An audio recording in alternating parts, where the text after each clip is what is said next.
आप सुन रहे हैं एजी एंटरटेनमेंट की धमाकेदार प्रस्तुति।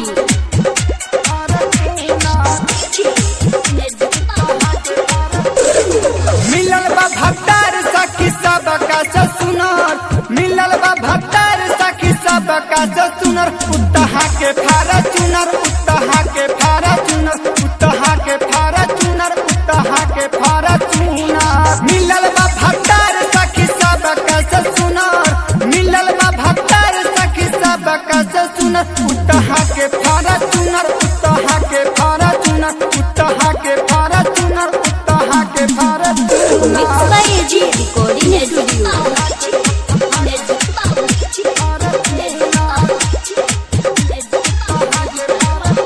सखी सैया हमार पूरा बाटे रसदार, बात कहता नि सच मन रहेगा जगत, रहेगा जगत, रहेगा जगत। सखी सैया हमार पूरा बाटे रसदार, बात कहता नि सच मन रहेगा जगत।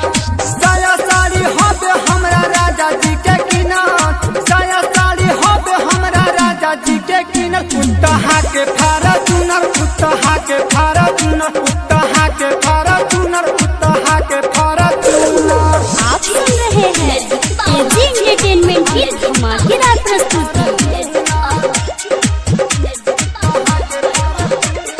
लड्डू राजवीर बड़ी हवे गंभीर, सैया गुड्डू पर में पूछ कर नहीं कामी।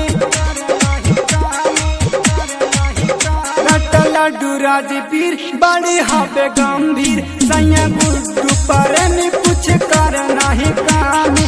रवि रूपेश लगाता रे हमरा हुनर, रवि टिंकू लगाता रे हमरा हुनर। उतहा के फारा चुनर, उतहा के फारा चुनर, उतहा के फारा चुनर, उतहा के फारा चुनर। मिलल बा भक्तार सखी सब का सुनर, मिलल बा भक्तार सखी सब का सुनर। उतहा के फारा चुनर, उतहा के फारा चुनर, उतहा के फारा चुनर, उतहा के फारा चुनर। एजी रिकॉर्डिंग स्टूडियो रोशनपुर सपहा।